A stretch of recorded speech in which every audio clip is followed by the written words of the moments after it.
Today, my guest is Barry Munson, who is an author and also has a side gig as a home builder. Yes. I Yeah. think that's the way it is these days. Yeah. The side gig has fed me for 50 years. Right. So we'll talk a little bit about the home building business later, but I really want to get right into what's going on with you today, which is that you are writing novels. Yes. That have they're basically eschatological novels, right? They are. They're end times fiction. End times fiction. And so everybody's familiar with the Left Behind series. Yep. And Tim LaHaye and Jerry Jenkins started that in '95. And I had started the Seventh Son back in '89, and actually '88. And it was just kind of a weird thing because I'm a builder. I was building, and I started getting these like pictures or images in my head, and they didn't fade like a dream. You know how your dreams fade away during the day? These didn't fade, and I thought, Lord, what is this? And he said, let's write this story. So, and so I started, and I fiddled around with it for up until '95, and my boys were growing up, and So in other words, up until the point where I graduated from high school, which is yes, and then in '95, after that series came out, I had left it lay, and until 2011, and in 2011, working in my office on a plan, I didn't hear an audible voice, because I wish it would be, but it was like I was working on a plan. You're focused, you're building it on paper, and working on this thing, and this weird thought came into my head that said it's time to write the book, and I was able to dismiss that because it was too weird, and 15 minutes later, it was there again. It says time to write the book, and then I prayed and I said, Lord, if this is you, what book? And he said, Seventh Son. And I said, but that's been done. Jerry Jenkins and Tim LaHaye did it. And he says, not like we're going to do it now. And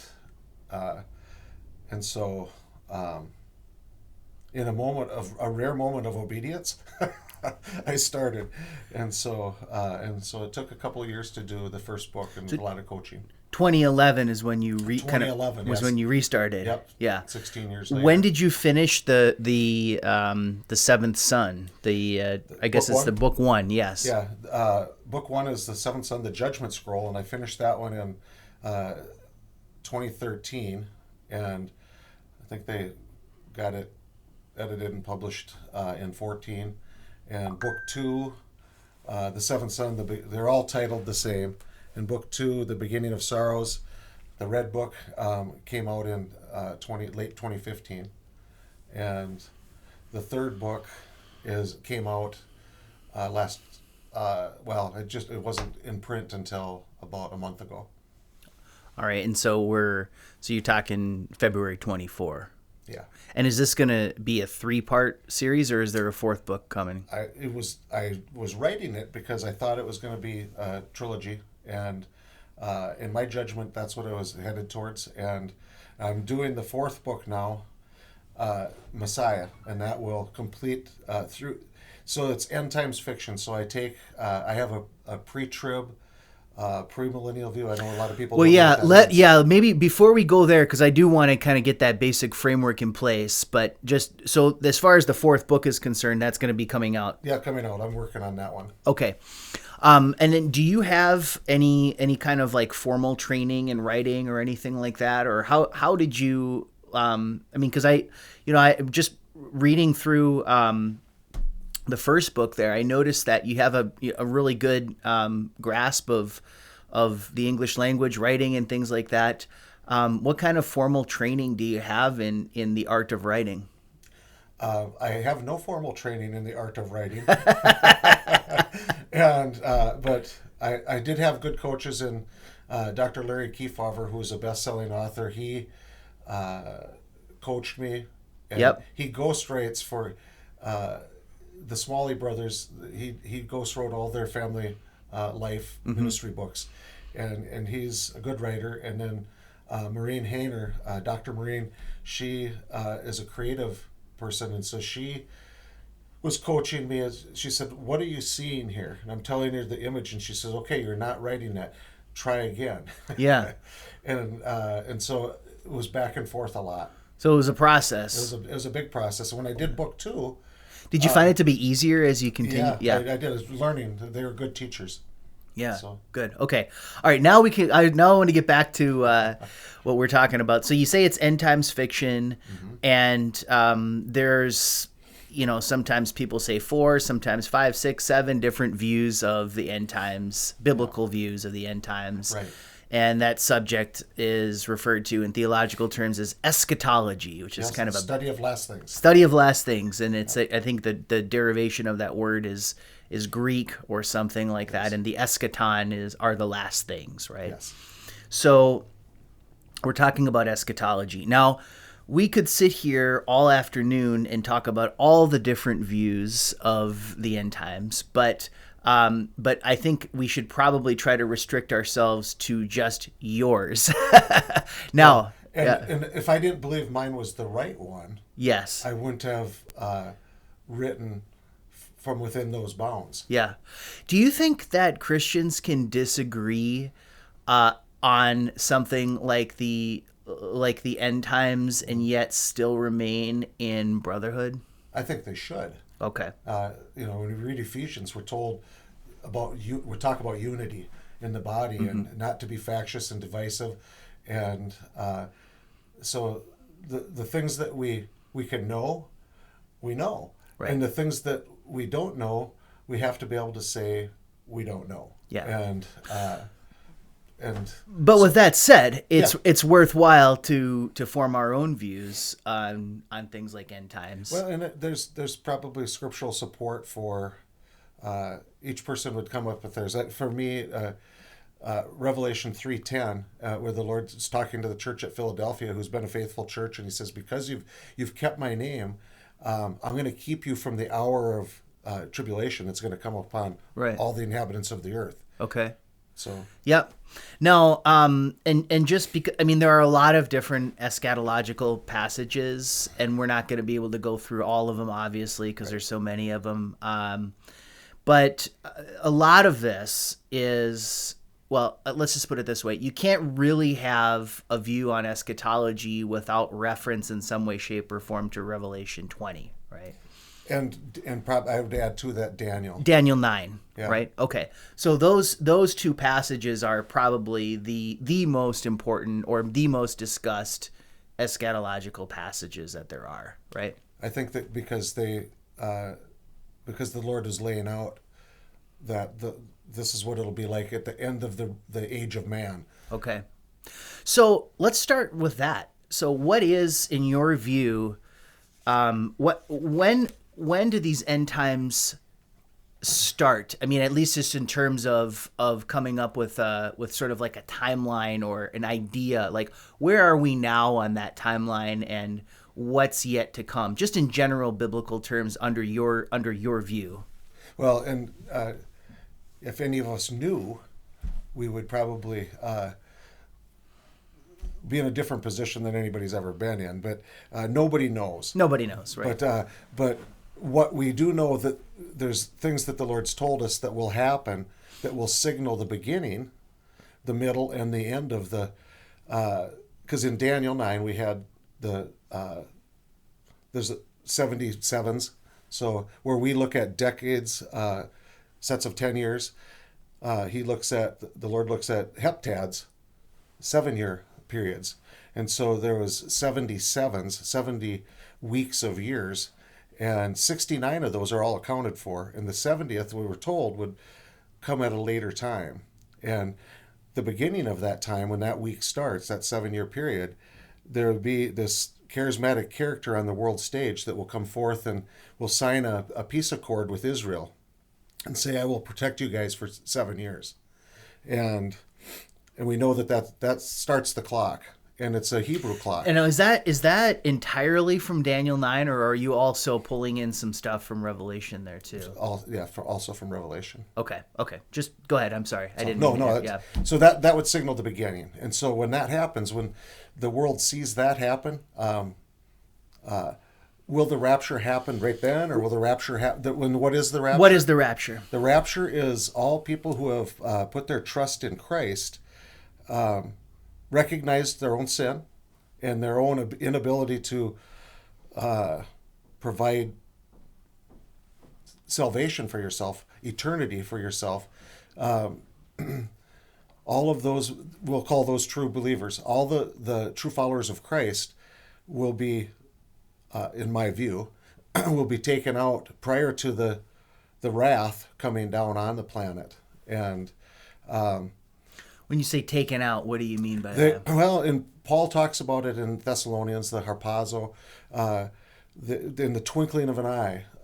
They'd be caught up in the cloud. Caught up in the cloud with Christ, who will rise from the throne, where he's seated right now with the Father. He'd rise and meet us in the air.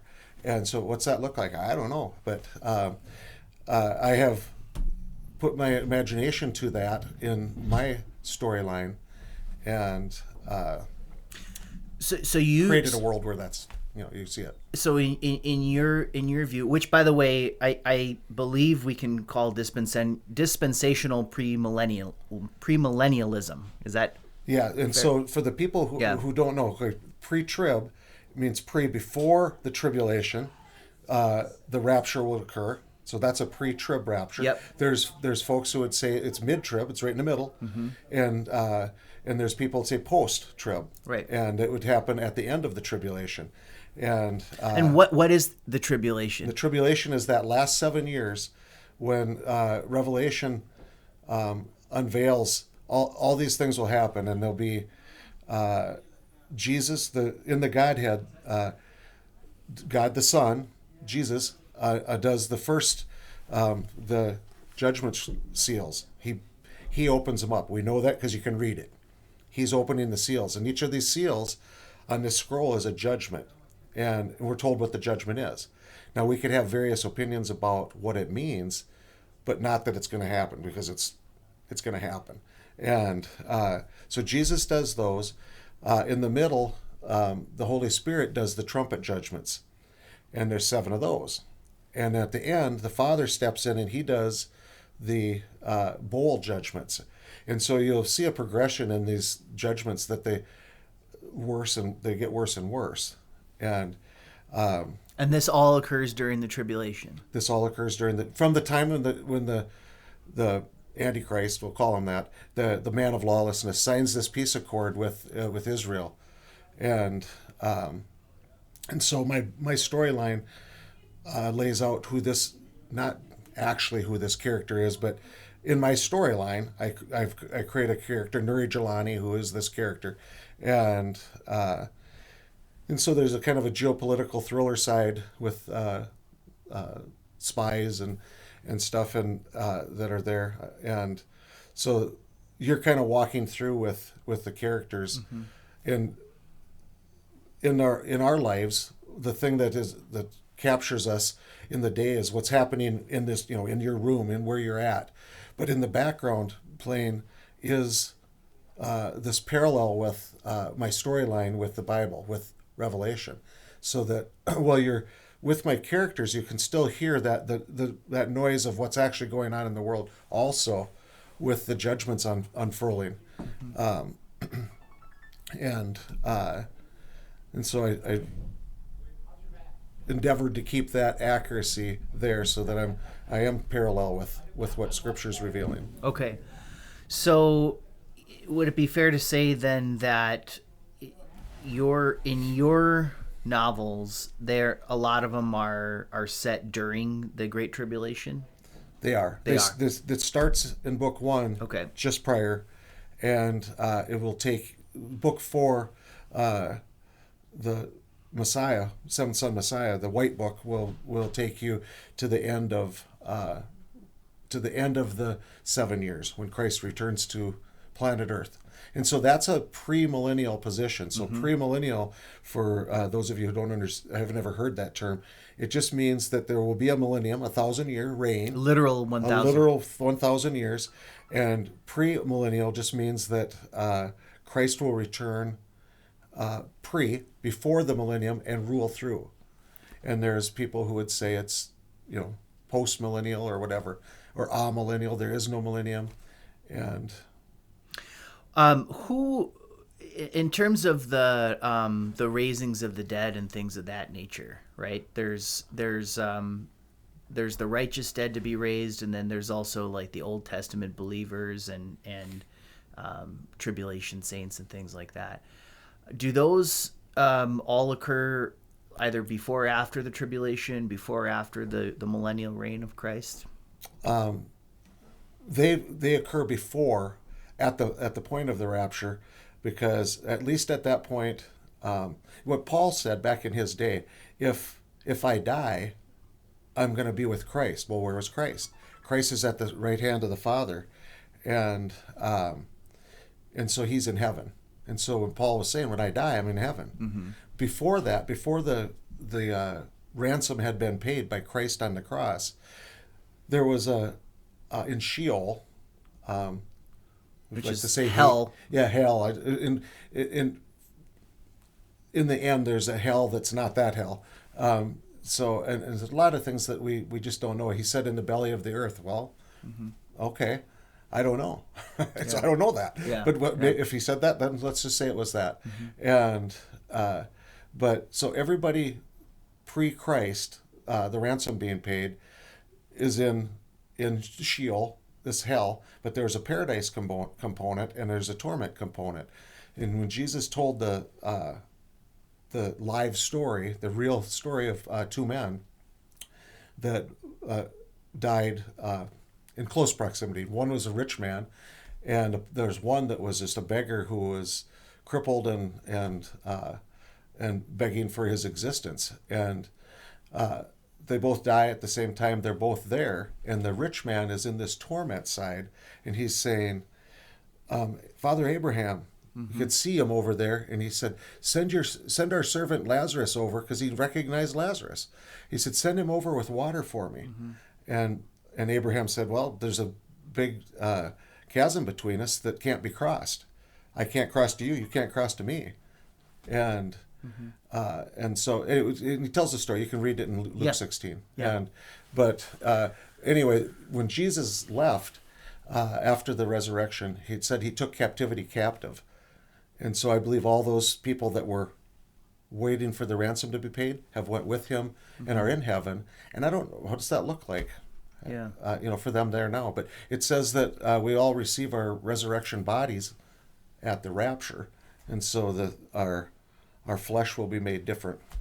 And will all who have come to saving faith be present on earth during the millennium to rule and reign with Christ?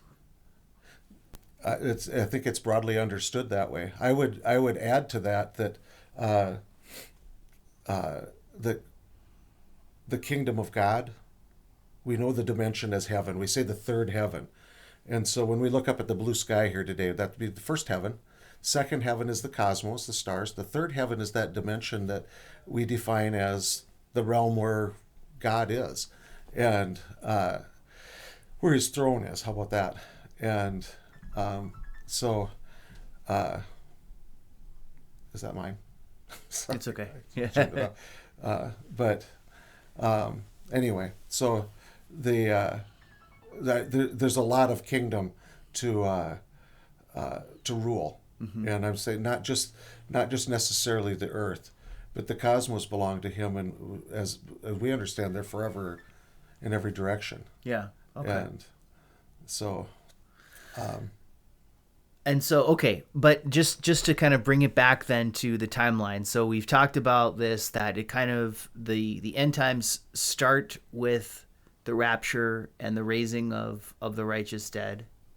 The tribulation will last for 7 years. And I mean, now I know this is all just, we don't know for sure, but according to the pre-trib, premillennium that view. Yep. view. The tribulation will last for 7 years. During this 7 years, a lot of things are going to happen here on earth that are going to be the subject of your book. That's the subject of the book. Yeah. And then at the end of the 7 years, Christ will return in glory. The Battle of Armageddon will occur, and then he will rule and reign here on earth along with the saints for a literal 1,000 years. Yes. Okay. All right. So now that we've got that all out of the way, let's talk about your books.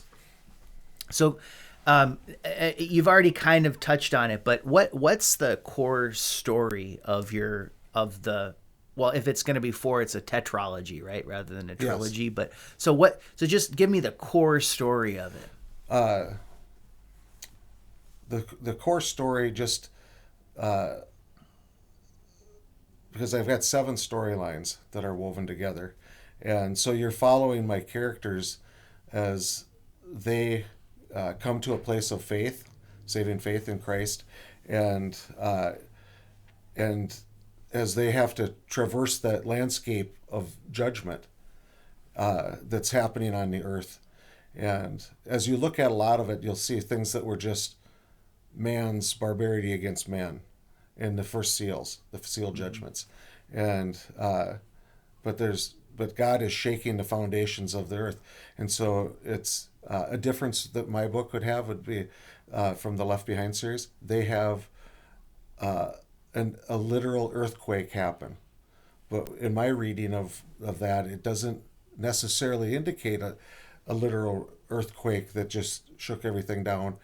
It was a figurative thing that it's the institutions of man, the political, the ecumenical, and the commerce, the economy of the world is shaken, and all those things that people put their trust in are shaken off their pedestal, and so they can't be relied on.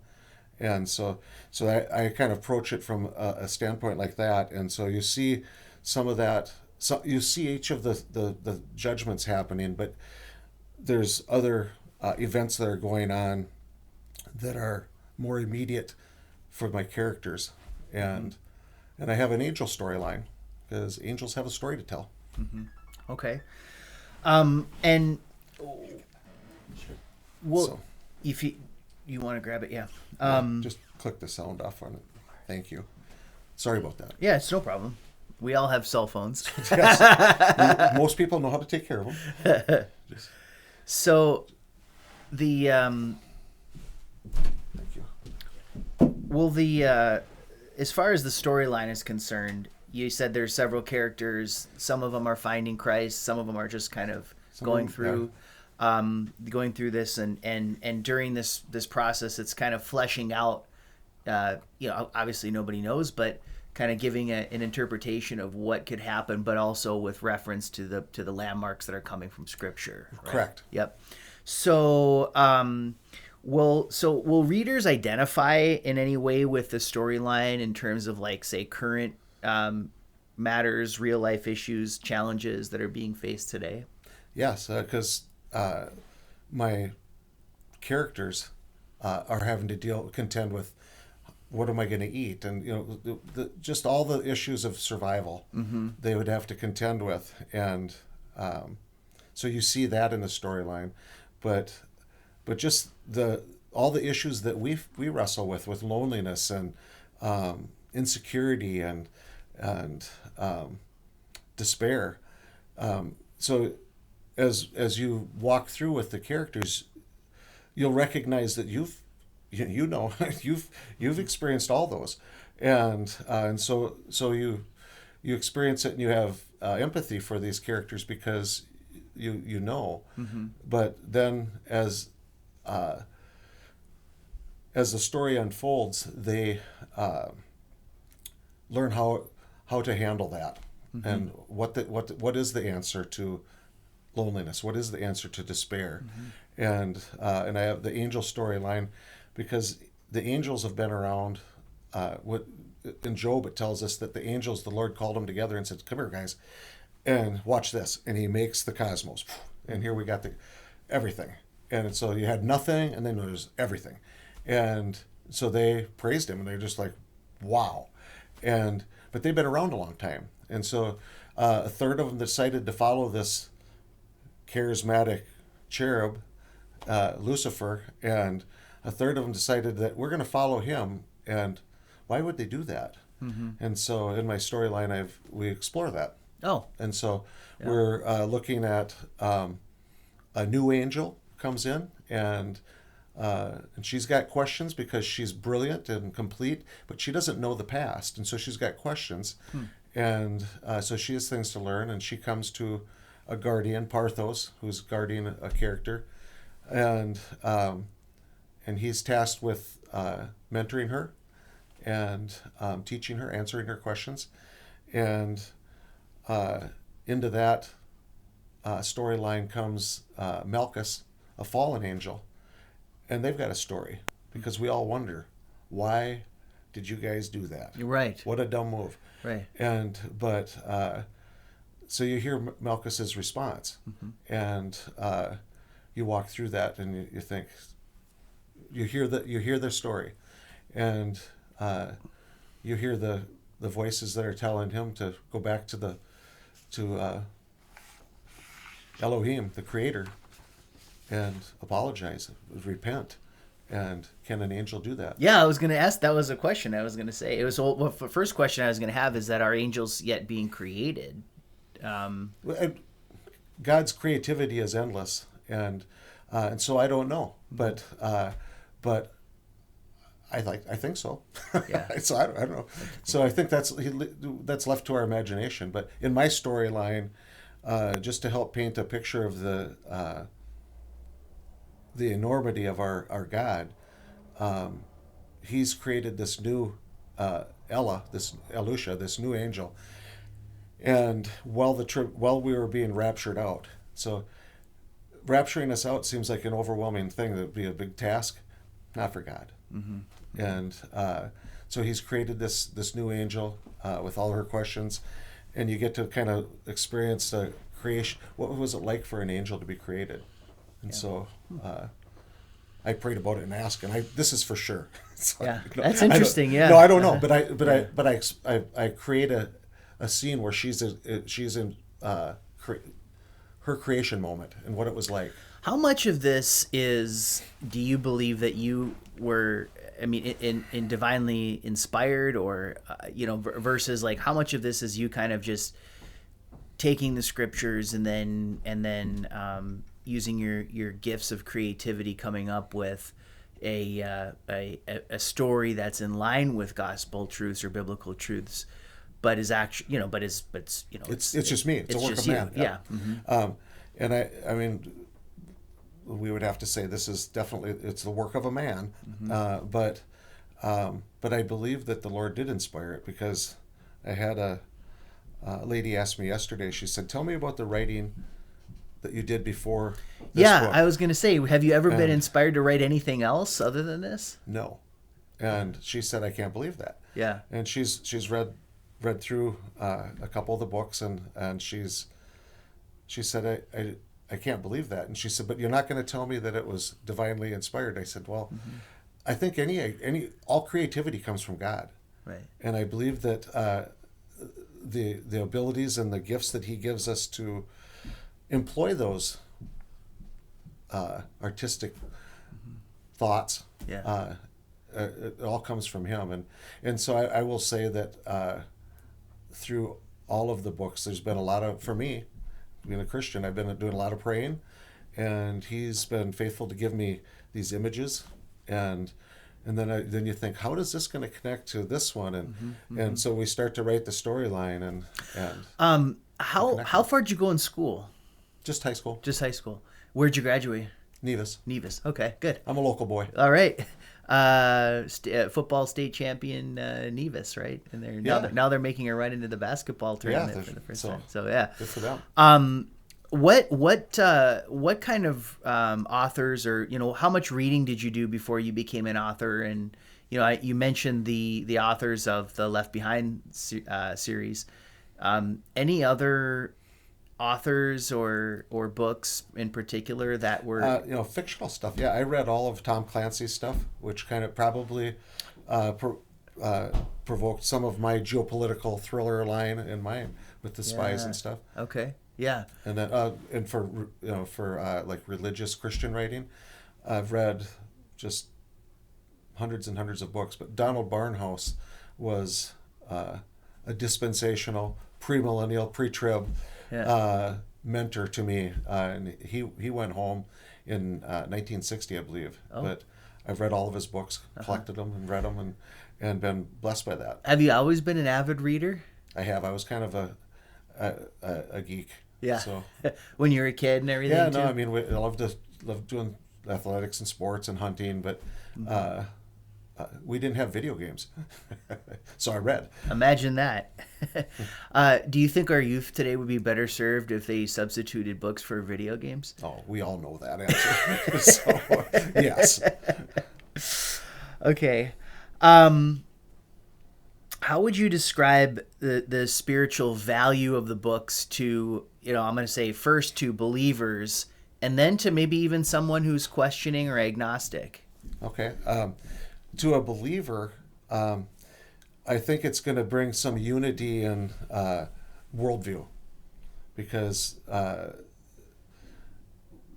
we all kind of fly off on all these different tangents, but this is biblically accurate. Like I said, I've tried to parallel the teachings in Revelation, but I'm also paralleling all of Christ's teaching. And so when Jesus talks in my storyline, I have in the second book I bring in Moses and Elijah, these two iconic prophets that I believe it'll be the two of them. They were with Jesus at the Mount of Transfiguration, and they will come in as witnesses exclusively to Israel. Well, there's going to be 144,000 other Jewish men that will be witnesses to the rest of the world. And one of my guys is Zola, is a young 20-year-old that's one of those 144. But through all that the things that they're speaking, I want it to be biblically accurate and have the ability to teach and kind of hone us Christians, us in the Christian community, into onto the same page, so that we share worldview and value the Scripture, and you can't value the Scripture if you're not in it. And what's kind of, will the readers, I suppose the Christian reader, we're still on that subject, will they have some sort of a major takeaway or discovery from this, or is there a message that or something that comes from this? I think that with each of the storylines, like with the angel storyline, will they have a takeaway? Yeah. Will they agree with me? I don't know. But I can almost guarantee that any reader that gets into as goes through these, you will cry for this fallen angel. You will feel that pain and that despair and that loss, because for those guys, they can see the end fast approaching, and their freedom and their eternity is going to be redefined into the lake of fire, and they can. So that despair is real, and the reader, the believer will or unbeliever will see that, and they'll cry over that guy. Yeah. So there's some of my bad guys, you'll cry for them and hope. Then you have that hope, so we get united in our hope. But I want it to be the gospel's presented throughout. Yeah, I was going to ask, is there a gospel message? And so for the unbeliever, right, the agnostic that reads it, we're hitting on where a person who doesn't believe in God, or believes in God but not in Christ, for every one of those people, there's going to be places throughout the story that are that ping on that and will arouse their curiosity and their hopefully their eventual seeking. So okay. Just a couple more questions on this sort of topic here before we move to the next. But what is? Do you have like a denomination or something like that that you identify with, or are you just I identify as Baptist, okay? and but I'm friends with Methodists and Yep. Lutherans, so I don't want Well, yeah, I mean, denominational lines to No. to blur relationships. but I was And, just curious about that. Yeah. And then, what Bible do you use primarily? I use a New King James. I've got four of them sitting on my desk. I got a New King James. I have a Tony Evans Bible, and I forget right now what the translation is, but I really like his. And New American Standard and a New NIV. Okay, so you kind of draw from Yeah, so I'll read the same thing in all four scripts, and then try to learn. Okay. And just so we know on the book, so where, if a person was interested in buying these books, we've got 3 of them here and a 4th on the way. Where might they be able to find these? Well, you can get them on Amazon, and also if you go to barrymunson.com or barrymunson.net, you can come on my website, and if you wanted to buy a signed copy and inscribed copy, there's an option for that. Or otherwise, if you click on just to buy a book, it'll take you right to Amazon. Are they sold anywhere locally? I haven't. We're just getting them. So Okay.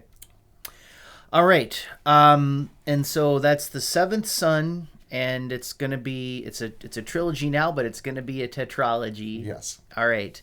So I also wanted to talk to you about your old day job now, because it seems like this is probably taking up more of your time than Yeah, and I still build. So and you still build. I still eat. So You still Okay. So can you tell me just a little bit about your experience and background, how you got started in home building, and just how you got involved in that? I started when I was a kid, when I was 16, 15, started working construction, and when I was 17, I lied about my age, went to work because I had to be 18, and went to work on commercial stuff, and it's just the Lord's brought me through a variety of different things to become, before I became a carpenter, and I was a labor foreman for Kraus Anderson in the cities, and so I was laboring, but as a foreman, I got to learn some things, and in the early 80s, I decided to go on my own and started my construction business, Cheyenne Builders, and Christy and I moved back up to Park Rapids here from the down by the cities in '93, and God's been good. We've always stayed busy, and we built a lot of very, very nice homes for very nice people, and took a little 8-year stint out in North Dakota doing schools and some bigger stuff because things had slowed down in 2010, 11. Yeah. And but houses are fun. It's fun to sit down. If I can sit down with you and we start to develop, I want to find out what your dream home is, and help to make it a reality. And so to bring you into spaces that you can say, because most people can't visualize space. And so to bring them into a space in a house and say, okay, this is the room that we talked about, and you wanted the vaulted ceiling, this is what it would look like. And so you get an actual feel for it. And so it helps people to visualize. So you want to help them to see their dream. Yeah. So, you said you started really working in earnest when you were 15 or 16 years old, but was your father also in construction, or how did you, how did you know that was going to be your line of work? No, I didn't, and so I went to tech school, and because I didn't know what to do, and I became a welder, and went up and worked on the iron range. Oh, as a millwright, and in '77 the steelworkers went on strike, and I don't believe there's any coincidences. And so it was the week before Christy and I got married, and so we moved back down to by the cities, and construction work was available. Okay. And so So it wasn't like you had been doing it since you were a kid and then you just kind of fell into it naturally because that's what you'd always done. yeah, and always had to work, and so I wasn't given a car, or wasn't given Yeah. any of that, so you had to go work Yeah. to earn the money to have the things. When do you think you first started developing just some of the basic skills that it takes to be a builder, and kind of what are those? Well, that's a long time accrual. Yeah. Because as I teach young guys now, I want them. They'll do some. We'll do some heating and we'll do some plumbing. And I said, you might not be doing this a lot with me, but it's another tool in your box that you can always pull out. Because when you do your own home, then you know how. And even if you don't do it, you know how it should be. Right. And so it's been a long time putting all the tools in the box, learning to draw houses. Yeah. I started drawing, and back in the day, now it's computers, everything's a computer, but back in the day it was all paper and pencil. You're drawing I had a big drawing board, and it was, everything was by hand. Yeah. Took a while. You seem like a person who, when they become interested in something, they just go all in on it. I mean, I'm just getting that impression from you. Yeah. Thank you. No, I think that's true. Yeah. I think, if something touches against a passion that you have, go all in. Yeah. And don't try to be good. Try to be excellent. You don't want to just be good. Yeah, let's say like good is the enemy of great or something like that. Yeah, I've heard that. Uh-huh. So you do have to go all in. I think whatever your passion is. Yeah. If it's like writing, for me now, I'm old. Yeah. So now writing is easier than lifting walls. With some of this stuff too, I mean, there's so many different various components to construction, like you mentioned, heating, electric, and all that stuff. To those of us who are not, mechanically inclined, or like myself, or anything like that, all of this stuff seems just so complicated and difficult to understand. But what's your approach to when you're learning something new? That's something that may be daunting or something like that. Like, let's say like when you learned how to wire a building or something like that. How did that come about? And what was your attitude towards the process as you were learning it? And necessity drove a lot of it, because I wired my own homes, and so I needed to know. But I'd watch the electricians working on contract jobs for me, and then I would learn from them. Mm-hmm. And so you learn by watching, you learn by reading, and you learn by doing. Yeah. And so I learned a lot by doing. Yeah. So, you just start doing it, and then it eventually either works or it won't. Right. Well, and pretty much everything gets inspected, and you know. Yeah. Yeah. But and all of it's simple. I always tell a homeowner that's feeling that quandary about is this serious or isn't it? And everything in a house is simple, and there's nothing a monkey could do what we do. Mm-hmm. A well-trained monkey. So, well, I mean, you make it sound like that, but I think you're a skilled builder. You've got a lot of experience. It's to say it's simple, I think maybe a bit of a humble statement or something like that. But because there's a lot of expertise, there's a lot of things that can go wrong in a house. Right. Yeah. Water needs. But water always goes downhill unless you're pushing it uphill. So it's simple. Well, I guess that's a good way to look at it, right? Okay, so are you? So I'm assuming that you've got a license or something like that. Yeah, you have to be licensed. You do. We do continuing ed every year. Yeah. To refresh and update us on new things. And I heard that there's builders out there who are not licensed, or that they don't actually have to be licensed in order to sell themselves out as a contractor. Yeah, when they started the licensing process in the late 80s, they said, we will protect you if you come in and get licensed. and get your insurance and have you play by the rules, and then we'll penalize the guys who don't, and that never manifested. So, but so but that you try to do things the right way, play by the rules, and there's guys who don't, and they put themselves at risk, and I think the homeowner that employs them also at risk because there's nothing backing that up. Yeah, I mean, and so if you're a person who's on the market to potentially build a home or something like that, you'd want to go for a licensed contractor. Yeah. Because there's at least some baseline competence that has to be there in order to get the license. Right. Well, what does the licensing process entail? Well, you have to go through a testing process, and so you get tested on half of the test is on business law, and half is on code, and so you have to be apt in both fields. And the business law, just to know,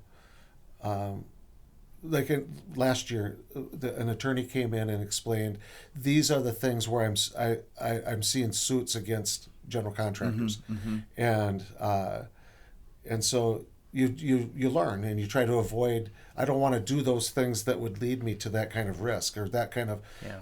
I don't want mold in any house for a homeowner, and so you do the things that will eliminate that. Yeah. Okay. And so like, let's say that I'm a person who is considering building a new home. Okay, but I already have a home, and but I'm just kind of thinking of where do I start. Is this something where you would try to develop a relationship with the builder before you get into looking at sites, or would you recommend that somebody find a site first and then get into the relationship? Well, you can do it either way, but sometimes a builder, because if I know what your dream home looks like, then sometimes the site dictates certain elements of what the house will be, and it's like if it's a hillside, and you don't want a walkout. Well, it's going to be a walkout because you're on a hillside. Yeah. Or we're going to have to spend enormous amounts of money to not, to not do that. So, but there's things where there can be a little bit of steering towards. Yeah. If you have gotten involved earlier, and develop that vision of what the house will be. Yeah. I mean, and then of course before that, they should probably be planning some sort of a budget and how they're going to finance it and things like that, right? And my advice to the potential home buyers is look at the builder as on your team, because too many times you're looking at them in an adversarial way, right? And you don't. Yeah, and I understand that's totally that. true. No, yes, and I get it because. You hear the horror stories about people being taken advantage of and losing money, and so. But once again, check out your builder. Yeah. And all of us should have references, and we should be able to show you a job we did 10 years ago and one we're doing today, and we have a good relationship with our homeowners, and look at that. But then share that part of the vision is, because if you tell me you want to spend $300,000. But your vision is for a $700,000 house, we're not on the same page, right? And so I have to know what our budget is, and a lot of times people are very tentative to share that. Sure. And I mean, I guess also for people who don't really know, the way that the financing usually works for these is they would get like a construction loan or something like that, and then once the house is built, then they just kind of roll it to a mortgage, it into a mortgage and all that stuff. So. But that's really, so like, is the first person to talk to when they're contemplating this a banker, potentially, and then get to the builder? It is, because the banker's your banker's gonna be able to tell you what you can best afford, and help steer you away from overspending that budget, because maybe this house isn't meant to be the end game, the dream home. So this is a stepping stone to get to that. Yeah. And so to build with that kind of a mindset is an advantage for the homeowner to do. We're going to do small and a little bit bigger and a little bit bigger, and then a dream home. And to start that way. But I know a lot of people don't want to go through the process. We just want to go from A to dream home at Z. Yeah. And if they have the money, then that's easy. But most don't. Sure.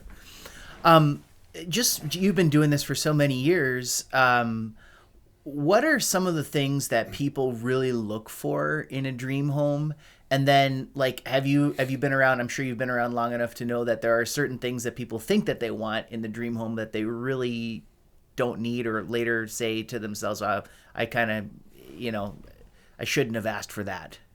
Well, and sometimes, I mean, you all you can do is point to reality. So you say, I want to do my dream home, and I want to have this bowling alley on the side and this swimming pool over here. I would love to build that for you, but I want you to know that when you resell it, you're going to get very little for your bowling alley and your swimming pool. Yeah. You might have spent $750,000 on those, but you're going to get 100,000, and it's not going to pay back to you. It's not like the rest of a normal house. You're going to appreciate value. Yeah. Some things will depreciate your value. Yeah. And so to identify those elements for a homeowner and to be able to help them just know this, okay. Because then they know if they want to put the pool on, do it. Well, it's if it's the end game dream home, then it really shouldn't matter that much to them, because there's just they're spending their money at that point, right? Right. Yeah. And it's generally a different clientele. I'm going to be dealing with people that are going to be 60 to 75 are going to probably just say, hey, this is it. We're going to build this. We want, all the extras, and so. But as a builder, I would identify with your budget, and then we work on the dream.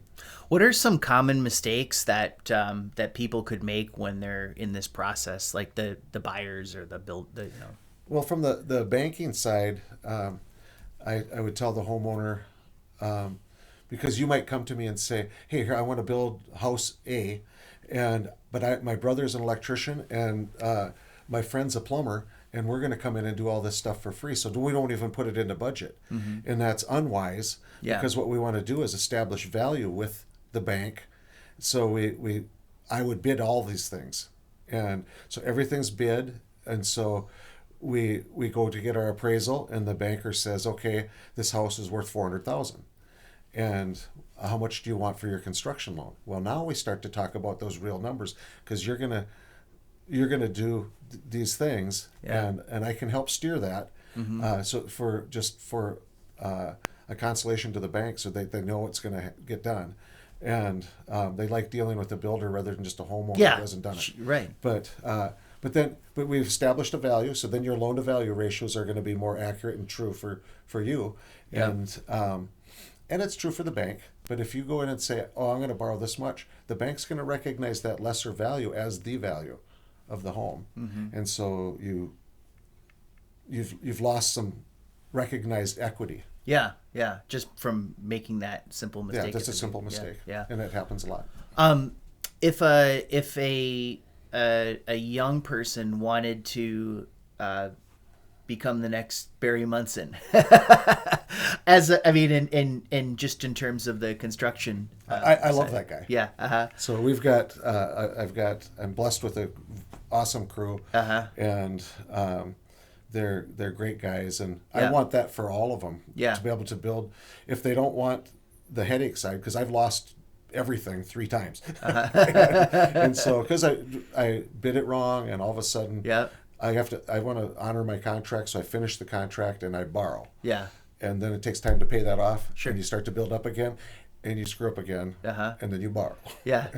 So you and sometimes a guy will say, I don't want that. I don't want that kind of risk exposure. And so you kind of have to have an iron stomach to be a builder in some ways too, right? Yeah, I mean, because just a realist, you know that you're going to make mistakes. You're not perfect. And and I can show him many examples in my life of that. But I'd like the guy who wants to come along and be the next builder. And I've had just a lot of guys that have worked for me and learned from me, went on their own, and they're doing great. If you're going to tell somebody in high school that was really kind of set on doing something like that, what kind of things could they be doing at a young age to kind of set themselves up for that level of success? I think you just get involved in the industry, and there's a learning curve that you're going to go around, but you're going to go around it faster doing it than reading about doing it. And my oldest son Eric has got a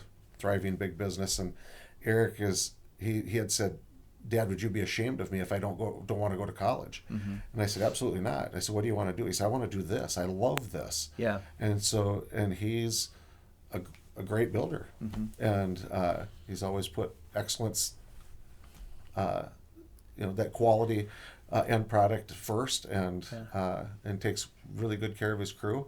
And When did you start training him? he was working when he was 11. He could come to work when he was 11 for a couple days a week. Yeah. Come with me. Yeah. And then the next year he got to do 3 days. Just give him And I little wanted him to jobs have- like cutting wood or carrying, cutting and carrying, and Yeah. and things, and he learned, and just being around the job, and and so all the boys did that. All 3 of my sons learned the same way. Mm-hmm. And Yeah, so you have 3 sons and I do. Any daughters or anything? I got 3 daughters now because they're married. Oh, okay. So I love my daughters. Okay. And so we've got 9 grandkids, and so Yeah. 5 of them are girls. Great. So Yeah. Okay, so today is March 15th, the Ides of March, actually, as they said in Beware the Ides of March. But March 15th, 2024, all things considered, is now a good time for people to want to build houses, just economically speaking, or have there been better times, just taking into consideration things like the cost of materials and the availability of builders and things like that, or would you say it's more of an average time?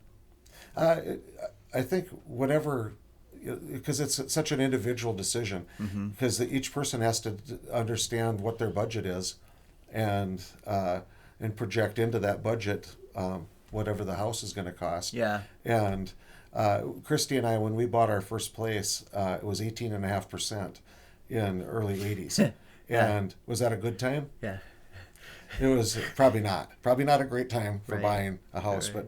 but it was the time that we had. And we bought a house that was fire damaged, and we rebuilt it, Yeah. and fixed it, and sold it, made money, and moved up here. Yeah. In terms of of this county, we've talked to some other people about housing here being a big issue, and that it's not as much about job creation in this county as it is about worker retention and giving people a place where they can live so that they can fill the vacant jobs that we already have in this county before we start going and trying to create new jobs. With all that said, I mean, do you find yourself, or do you find the industry itself to be in high demand right now? And do you see a lot of expansion in housing in this county? Yeah, because we're all seeing the shortage, and so it's a niche where it's good to be right now as a builder. Yeah. But the answer the right answer doesn't lay in more government spending to put in housing. Mm-hmm. The right answer is for people to just get the job, put up with a lesser place until they can afford a better place. Yeah. And that kind of a progression in your budget into from the place that you really hate to the house that you really love is a necessary part of the journey for most of us. So are you saying that people actually ought to have more discipline? Boy, that's not a very popular opinion these days. It's a fruit of the spirit. It's self-control. But yeah, I think that we all want it all now, and you and I are no different. We all want it all now too, but we realize that we can't have it all now, and so you make plans, and well, as Christians, we can have joy now, right? that wasn't a suggestion. Uh-huh. Said, be joyful. Right. so let's do that. Yeah. Coming just full circle, do you notice have you ever thought about whether there's any parallels between, constructing a novel and constructing a home? Dr. Larry, my editor, he said, when you build a home, do you have a blueprint? I said, yeah. And he said, do you rely on that? I said, of course. And he said, what's all in it? And I said, a lot of the details. And he said, so show me your blueprint for this book. And I said, well, I don't have one. And he said, building a book is the same thing as building a house. And he said, how are you doing this? How are you holding this together? How are you keeping all those balls in the air? And I said, in my head. And Yeah. and so I did the first two books were kind of without the blueprint. Yeah. And the third one, when we talked, I said, okay, I'm going to do that, Larry. And he was just a wonderful, but he's right. And so I laid out my 40 chapters in book 3 and put in the progression, because it's a chronological story. Starting at a date and ending on a date, and so I did try to write it out, and that changed a lot. I had to make adjustments to my blueprint, but it is very similar. Yeah. You seem to really enjoy being an author. Is that the case? Or do you see it more as just a calling that you... Because when you write it, you don't know. And I've had several hundred people that have blessed me with liking a story. Yeah. Put it that way, and so that I've read the first 2 books, and there's a bunch of them reading the 3rd book now. But and that's encouraging, and that's affirming. But when you're writing it, you don't know, maybe this is just between me and Jesus. Because he's got to grow me up, and this was part of him growing me up, and the things that he's showing me and teaching me, and so I hope I communicate that in the story. Yeah. Well, Barry, I hope that these books are a blessing to all those who read them. I'm looking forward to getting the time to sit down and get through the entirety of the series. I really hope I'll be able to do that. And I hope that the readership and everything else will be a blessing to you as well. I mean, it's all for the glory of God, and I commend you for everything that you've done here. I also have a deep level of respect for you as a builder and as a Christian, and just as a fine gentleman. Brothers. That we're brothers, exactly. So, thanks for being here today. Well, I think now we should get into the what does Z think of, like 57 or A1? 57 or A1. Tell me what you mean by that. Steak sauce, Oh, people want to know. I had to think about that for a second. Okay, yeah. So as a kid, I liked A1, but then I remember when there was one particular meal that I had. It was a steak, and I remember I was out in Hawaii at one of I think it was my father's cousin's house, and she had made these really nice steaks, and they were like ribeyes or New York strip or something like that. And so I got, I probably didn't get a whole steak back then, but then I asked for A1. And I remember she said, A1? She said, you're insulting me. You don't need to put any sauce on that steak. That's right. A good steak needs nothing. And so after that, when you're a kid, like you hear some advice like that and you're just like, oh, it really, you remember it? Yeah. So then I completely stopped using A1 steak sauce from then on out. Now, more recently, through my mom loves 57. And I recently rediscovered the use of 57, that you don't have to put it on steak.